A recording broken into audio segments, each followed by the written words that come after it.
Swastiastu. Kami dari kelompok 6 akan mempresentasikan materi catur warna. Perkenalkan, nama saya Gedeng Ngurah Setaremai Bawah, nomor absen 7. Perkenalkan, nama saya Agus Tutut Suryani, absen 6. Perkenalkan, nama saya Mandidik Tetuasan, absen 27. Perkenalkan, nama saya Itu Kade Suranjandeng, absen 9. Perkenalkan, nama saya Anak Bung Ngurah Fananda, absen 1. Perkenalkan, nama saya Madiang Satya, absen 25. Catur warna. Kata catur warna dalam ajaran agama Hindu berasal dari bahasa Sanskerta dari kata catur dan warna.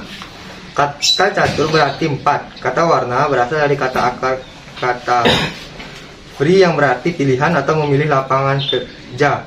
Dengan demikian, catur warna berarti 4 pilihan bagi setiap orang terhadap profesi yang cocok untuk pribadinya masing-masing, atau 4 pengelompokan masyarakat dalam tata kemasyarakatan agama Hindu yang ditentukan berdasarkan profesinya.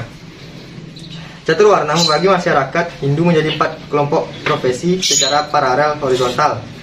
Warna ditentukan oleh guna dan karma. Guna adalah sifat, bakat, dan pembawaan seseorang, sedangkan karma artinya perbuatan atau pekerjaan. Guna dan karma inilah yang menentukan warna seseorang. Alangkah bahagianya seseorang yang dapat pekerjaan sesuai dengan sifat, bakat, dan pembawaannya.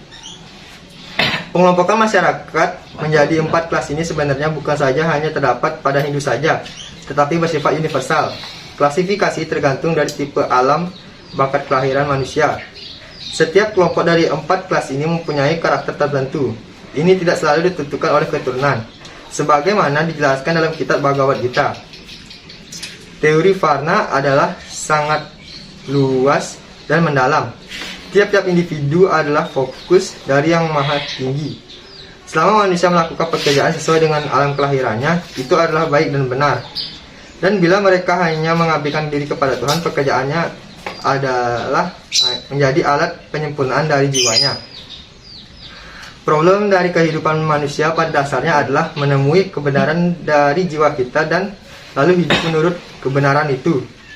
Ada 4 tipe pada garis besarnya kehidupan manusia itu, yakni dengan mengembangkan 4 macam kehidupan sosial.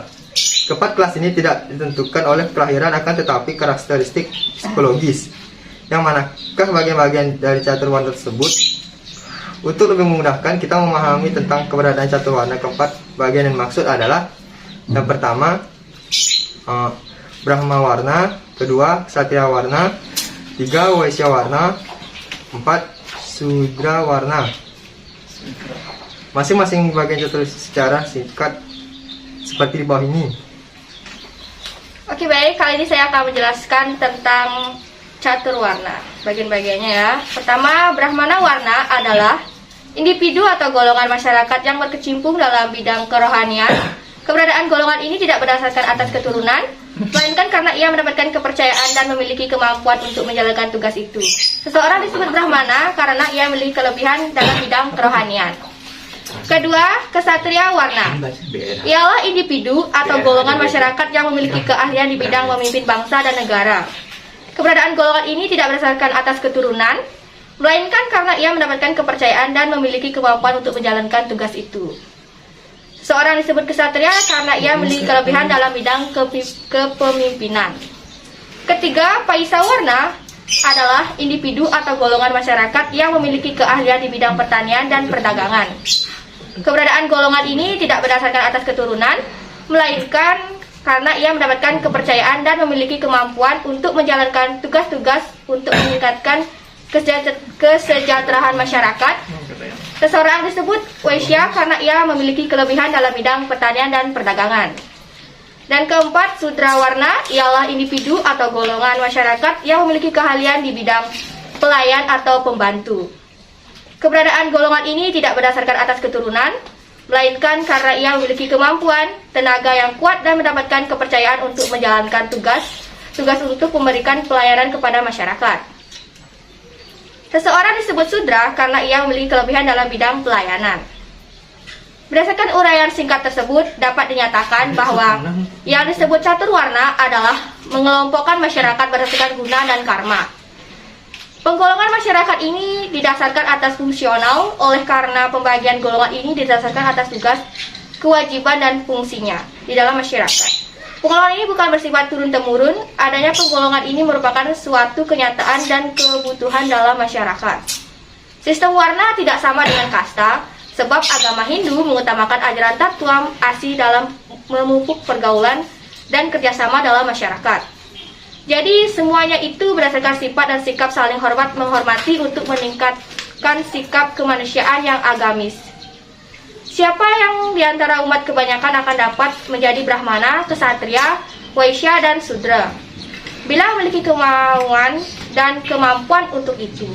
Tinggi rendahnya kedudukan seseorang di dalam masyarakat tidak ditentukan oleh keturunannya, melainkan oleh kemampuannya untuk menjalankan suatu tugas.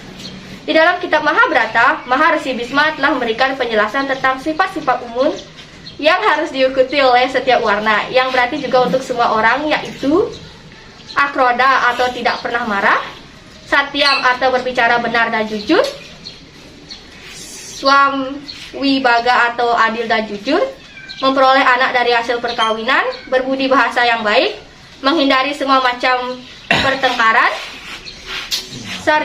Sarjwam atau berpendirian teguh, membantu semua orang yang tergantung atas dirinya seseorang. Jika dalam suasana kalut seperti timbul peperangan atau mara bahaya, setiap warna wajib ikut membela negara atau kerajaan. Kewajiban-kewajiban umum yang harus dilakukan oleh setiap pemeluk Hindu tanpa memandang warna, pangkat, dan lain sebagainya disebut Sadrana Dharma. Oke, sekarang saya akan menjelaskan kewajiban Brahmana. Istilah Brahmana berasal dari bahasa Sanskerta dari kata Brah, artinya tumbuh. Dari arti kata ini dapat kita gambarkan bahwa fungsi Brahmana adalah untuk menumbuhkan daya cipta rohani untuk salah ini.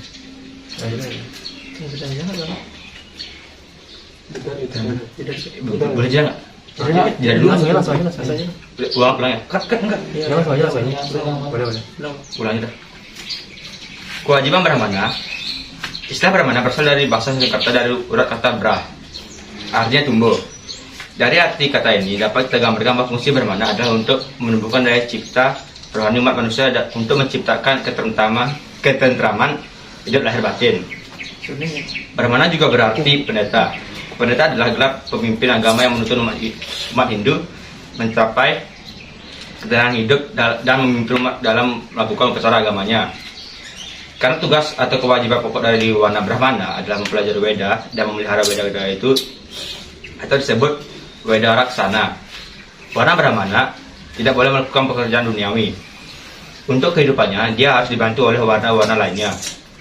Ini bukanlah berarti memberikan seseorang Brahmana suatu posisi yang istimewa dalam masyarakat dan sebaliknya. Sebaliknya pula, bukanlah menganggap Brahmana itu sebagai benalu dalam masyarakat.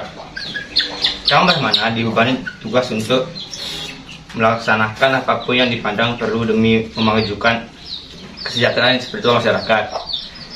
Demi Chandra Sekha Harendra Saraswati menyebutkan dalam bukunya aspek-aspek agama Hindu. Jadi warna Brahmana ini adalah golongan atau mereka yang berkecimpung dalam bidang kerohanian. Brahmana ini tidak berdasarkan suatu keturunan, melainkan karena ia mendapatkan kepercayaan dan mempunyai kemampuan untuk menjalankan tugas tersebut. Seseorang disebut Brahmana karena ia memiliki kelebihan dalam bidang kerohanian. Dengan kata lain, Brahmana itu adalah golongan fungsional yang setiap orangnya memiliki ilmu pengetahuan suci dan mempunyai bakat kelahiran untuk mensejahterakan masyarakat, negara, dan umat manusia dengan jalan mengamalkan ilmu pengetahuannya dan dapat memimpin upacara keagamaan.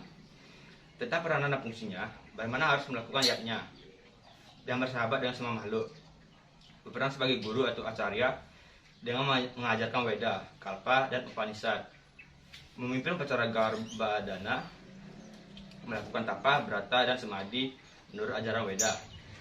Selama hidupnya, seorang Brahmana harus tetap meladeni guru atau nabinya, itu sampai meninggal. Belajar dan mengajar adalah yaknya bagi seorang Brahmana. Harus mengamalkan seluruh ilmu pengetahuannya kepada warna-warna yang lainnya. Tentang sifat dan ciri-cirinya, Brahmana adalah orang yang mampu mengendalikan panca inderanya, berpengetahuan yang suci, berbudi baik, dan tekun, dapat menguasai dirinya sepenuhnya, tidak akan segala, selalu hormat kepada orang lain. Kalau ada Brahmana yang tidak tahu Weda, ibarat seekor sapi betina yang tidak bisa beranak dan mengurung susu, selalu waspada kepada pujian dan cemoohan. Seorang brahmana tidak boleh menyombongkan nama gotranya, apalagi untuk kepentingan mendapatkan makanan. Ini makan benda busuk namanya. Diri dari kehidupan dunia ini telah mencapai dasar keabadian.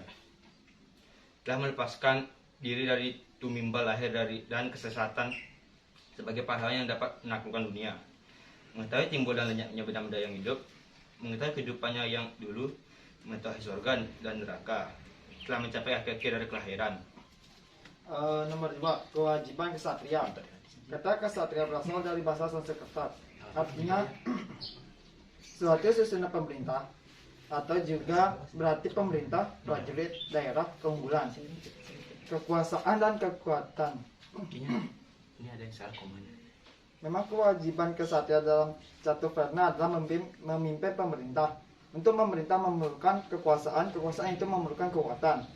Yang dimaksud dengan kekuatan dalam hal ini bukan saja kekuatan fisik, tetapi yang lebih utama adalah kekuatan rohani yang berupa kekuatan iman, kekuatan pikiran atau intelijensinya, dan semangat yang tinggi. Dalam buku Tabir Mahabharata oleh Resi Wahunu dijelaskan kewajiban kesatria yakni menjaga ketentraman dunia untuk kepentingan masyarakat dan sama sekali terlepas dari kepentingan pribadinya. Seorang berulah dapat disebut bersikap kesatria bila telah dapat atau mengatasi segala keadaan dengan baik dan tak terikat pada kepentingan pribadi. Bebas orang melaksanakan kewajiban dengan tidak gentar. Kesatria sedikit pun menghadapi segala risiko meskipun harus mengorbankan jiwa raganya. Ini bukan berarti seorang kesatria tidak punya cita-cita hidup untuk diri pribadinya. Bagi seorang kesatria, kemuliaan dan kenikmatan untuk diri sendiri sama sekali tidak termasuk dalam hitungan. Yang diutamakan dalam cita-cita adalah kebahagiaan dan keselamatan buat orang banyak, dan justru karena melakukan kewajiban itulah kesatria akan memperoleh kesempurnaan hidup.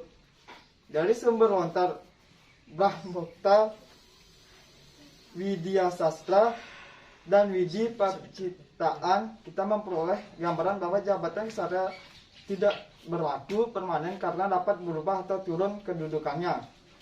Kalau tidak dapat melakukan kewajiban-kewajiban yang telah ditentukan oleh ajaran agama, dalam Tabir Mahabharata kita memperoleh gambaran bahwa seorang kesatria tidak boleh ragu-ragu dalam menghadapi sikap terutama yang melakukan tugas dan kewajibannya.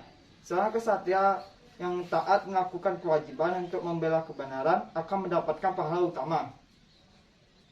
Seorang raja harus hormat kepada dewa-dewa, memuja para batara, dan harus hormat kepada para pendeta. Yang patut dimiliki oleh seorang raja menurut agama Hindu adalah utpati, yaitu pemikiran diri sendiri, kasra samudafaha, artinya yang diperoleh dari ajaran agama, sang sarga, artinya pemikiran memberi maaf antar sahabat, parinamidi ada artinya sifat pemaaf bagi seorang pemimpin. Bacanya aja tuh panjang kali. Dalam lontar Siwa Buddha, tatwa seorang raja dalam menghadapi musuh harus berpegang pada panca upaya sandi, yaitu maya, artinya mengadakan pancingan-pancingan untuk mendapatkan data-data tentang keadaan musuh. Kepeksa artinya meneliti hasil pancingan-pancingan itu. Indra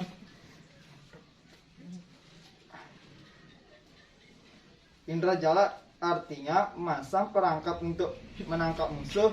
Wikrama artinya baru mengadakan tindakan. Logika artinya setiap tindakan harus berdasarkan perhitungan akal yang matang.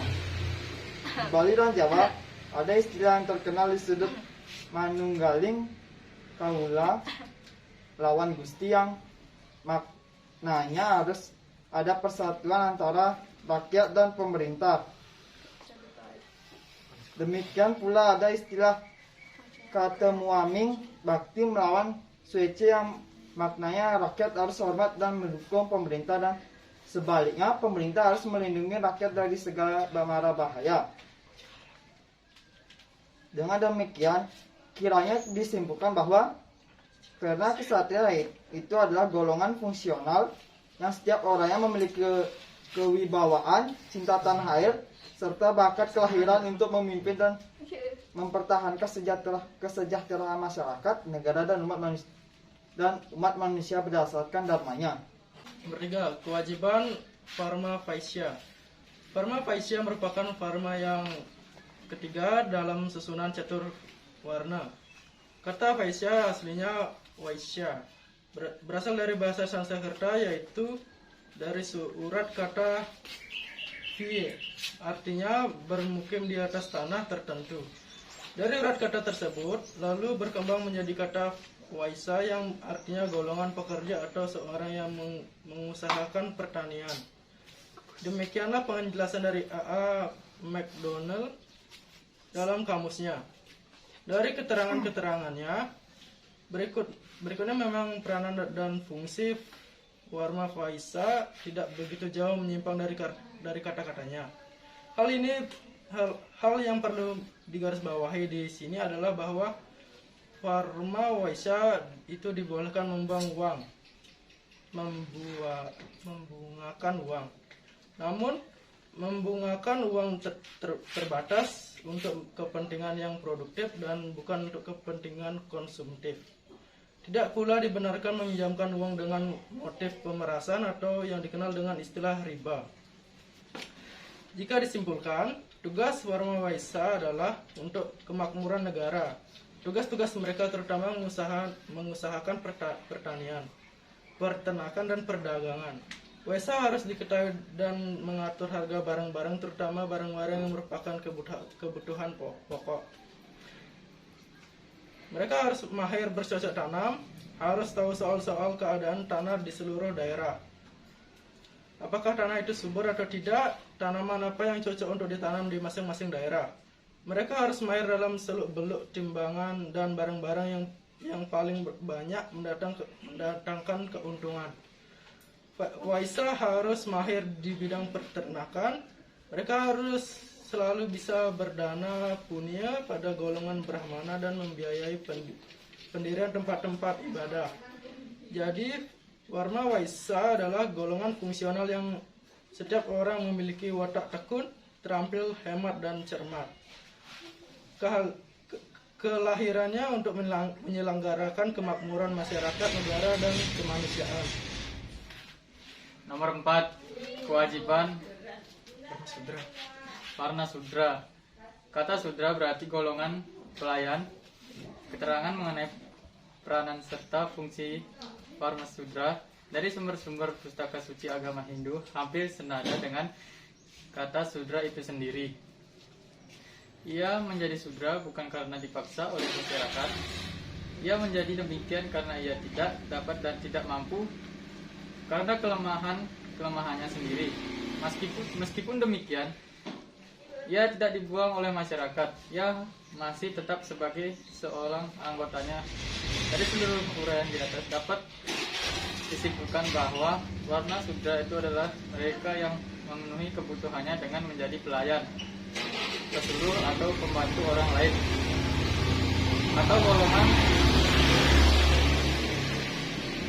atau golongan fungsional yang setiap orangnya hanya memiliki kekuatan jasmani, ketaatan, serta bakat kelahiran untuk sebagai pelaku utama dalam tugas-tugas memakmurkan masyarakat, negara, dan umat manusia atas petunjuk-petunjuk dari golongan fungsional lainnya. Sekian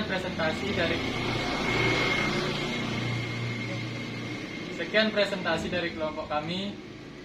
Kita akhiri dengan para mesanti.